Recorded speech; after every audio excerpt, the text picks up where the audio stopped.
If you're new to our channel, don't forget to hit the subscribe button. We're going to start some red romaine and some little Butterhead gem lettuce in our seed tray. Sponsored by migardener.com, with over 450 varieties of non-GMO, heirloom, organic flowers, vegetables, and herb seeds, all for 99 cents. migardener.com. So you can start leaf lettuce indoors. You can start any type of lettuce indoors. I recommend leaf lettuce just direct sow in the garden. Highly intense planting. Just cover it. Don't worry about the spacing. If you have a 1 square foot area, if you're doing square foot gardening, just broadcast the seeds until you can't see soil anymore and then work them in. Works really, really well. In the instance of romaine lettuce or small head lettuce like this little gem Butterhead lettuce, you want to start them indoors, or you don't have to start them indoors, but that's going to get you a jump because these are day length sensitive plants. So by getting them started indoors earlier, you're going to get a quicker return on your planting. And with these, they do need to be spaced accordingly because they grow and they have a head, or the red romaine has a vertical growth that needs some space. So you need to do that. So what I'm doing here is I've got my root maker tray, my 60 cell root maker tray. They air prune the roots. So you see the holes in the strategically molded tray here. And they work really, really well. It doesn't allow the plants to wrap the roots around or get root bound. So we're going to do it that way. I'm going to do 30 of the red romaine and 30 of the little Butterhead gem lettuce, little gem Butterhead lettuce. These are really a sweet lettuce we found last year. And the reason why we're choosing to grow the red romaine versus a green romaine is, from our experience, we have found that the red romaine, as the days get longer, doesn't go to seed as quick, and it doesn't get as bitter as the green does, from our personal experience. So you might want to do your own experiment with that. I'm going to get this filled with some of our Kellogg potting mix, and then we will get the seed started. So I got all the soil here. Now when you're packing your cells, you want to finger pack it. And what that means is just completely compress, not like cram it in there, but just make sure it's firm and there's all the air pockets out of it. Because we bottom water, and that means you just put water in the bottom of the tray and allow it to wick up, and then about an hour later, drain off the excess water so your cells are hydrated. And if there's an air pocket, water's not going to go through an air pocket to do that. And you just want to make sure you have good soil in there, good packed soil, so the roots can develop correctly. Now, if you wanted to, we're doing it in this root maker tray. Now, you could possibly do it in expandable peat pellets. Some people think these are the greatest things in the world, but there are 2 downfalls to it. And in previous episodes, I've addressed that, and that's what we'll go to right now, so you can see why these may not be the best choice, but it is an option when it comes to starting your seeds easier indoors. Let's talk about another method of starting seeds, and that is in the expandable peat pellets.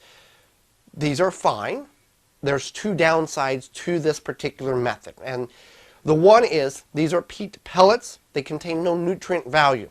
That means after 2-3 weeks of the plant growing, any type of plant, you see the plant kind of deteriorate a little bit, kind of get a little sad looking.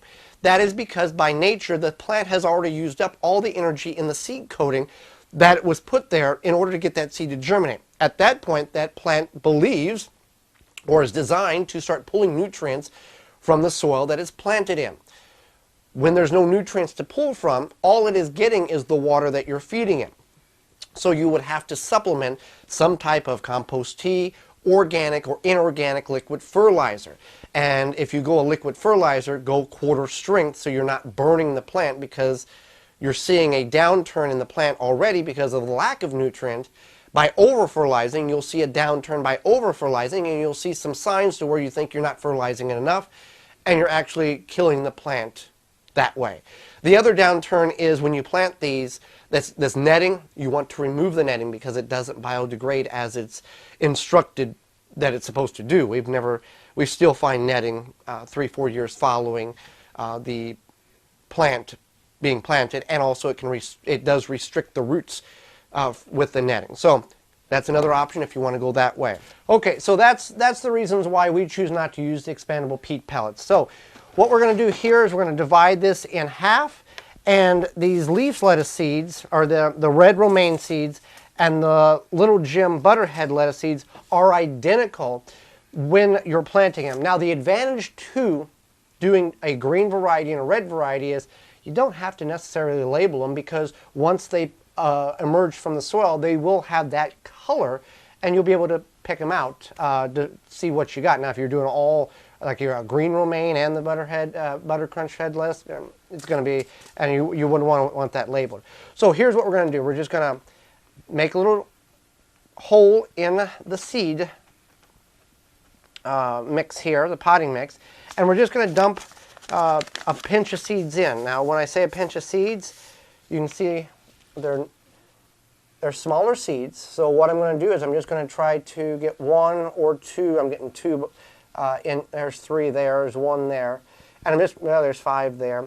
So I'm just going to go through here and just sprinkle some in the trays, and then what I'll do is I'll just bring my finger and just cover those back over, and these will take 7 to 14 days to germinate. Now, you can have them by a south-facing window. You can also, west-facing window we have found to work very, very well. Also, we put them underneath the Happy Leaf LED grow lights, and you can find more information on our website, thewisconsinvegetablegardener.com, and they do have a coupon code for $5 off over orders over $50 if you put WVG in at the end of checkout. I planted several seeds per cell here. Not all seeds are going to germinate, no matter what seed source you get. You're not going to get 100% germination all the time. So when all of these come up, there's going to be some cells that are going to have more than others. So you can do two options. You can, one, divide it right now after they've germinated and got a couple of inches tall and bring them to another tray or a cup, or you can wait until the time you plant them outside and divide them gently there, or you can just snip off the ones to narrow it down to one per cell to the healthiest one. So, and the Butterhead Jim lettuce, same procedure, and then in a few weeks we'll be planting them outside. For more information, please visit thewisconsinvegetablegardener.com.